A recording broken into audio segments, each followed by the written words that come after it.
Il a été dit au peuple de Dieu autrefois, apportez à la maison du trésor toutes les dîmes, afin qu'il y ait de la nourriture dans ma maison.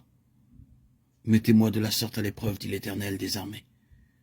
Et vous verrez, si je n'ouvre pas pour vous les écluses des cieux, si je ne répands pas sur vous la bénédiction en abondance.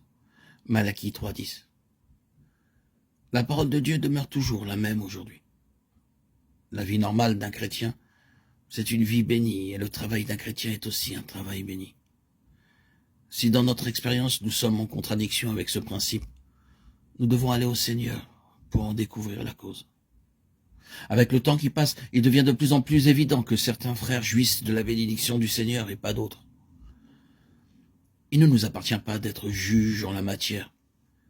Mais au cours des années, cela est devenu tellement évident que nous savons d'avance que si tel frère accomplit un ministère, il y aura certainement du fruit, et que si c'est un autre frère qui l'accomplit, il n'y en aura pas. Nous pouvons préjuger du résultat final dans chaque cas. La bénédiction du Seigneur n'a rien d'arbitraire. Elle résulte d'un cheminement spécifique et se soumet à certaines conditions. Dieu trouve sa satisfaction dans un certain état de choses, alors que dans un autre, il est insatisfait. Il a ses propres raisons pour choisir une personne et pour en délaisser une autre. Si quelqu'un ne reçoit pas sa bénédiction, c'est qu'il y a une cause bien précise. C'est pourquoi si la bénédiction ne se manifeste pas, allons devant le Seigneur et demandons-lui de nous montrer l'obstacle.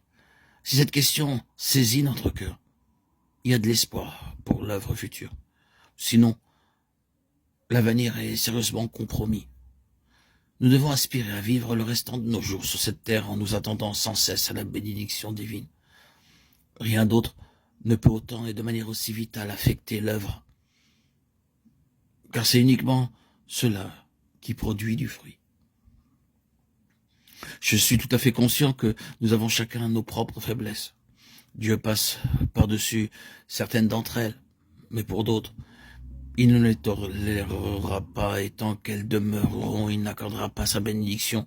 Soyons donc alertés lorsque nous ne sommes pas bénis et ne persistons pas à vouloir ignorer certaines faiblesses dans nos vies. Nous ne cherchons pas à en être libérés. Nous ne pouvons pas nous libérer de nos limitations, mais nous pouvons nous appuyer sur la grâce de Dieu, afin de pouvoir nous tenir continuellement dans le courant de sa bénédiction. Allons à lui, disons-lui, Seigneur, ce vase est faible, mais pardonne afin qu'il soit assez profond pour contenir ta bénédiction.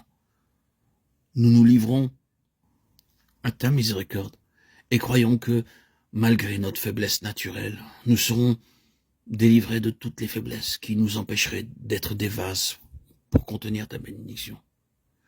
Oh, Seigneur, que la bénédiction puisse couler de nos vies comme elle coula de la vie d'Abraham. Puissions-nous vivre dans le courant de sa bénédiction.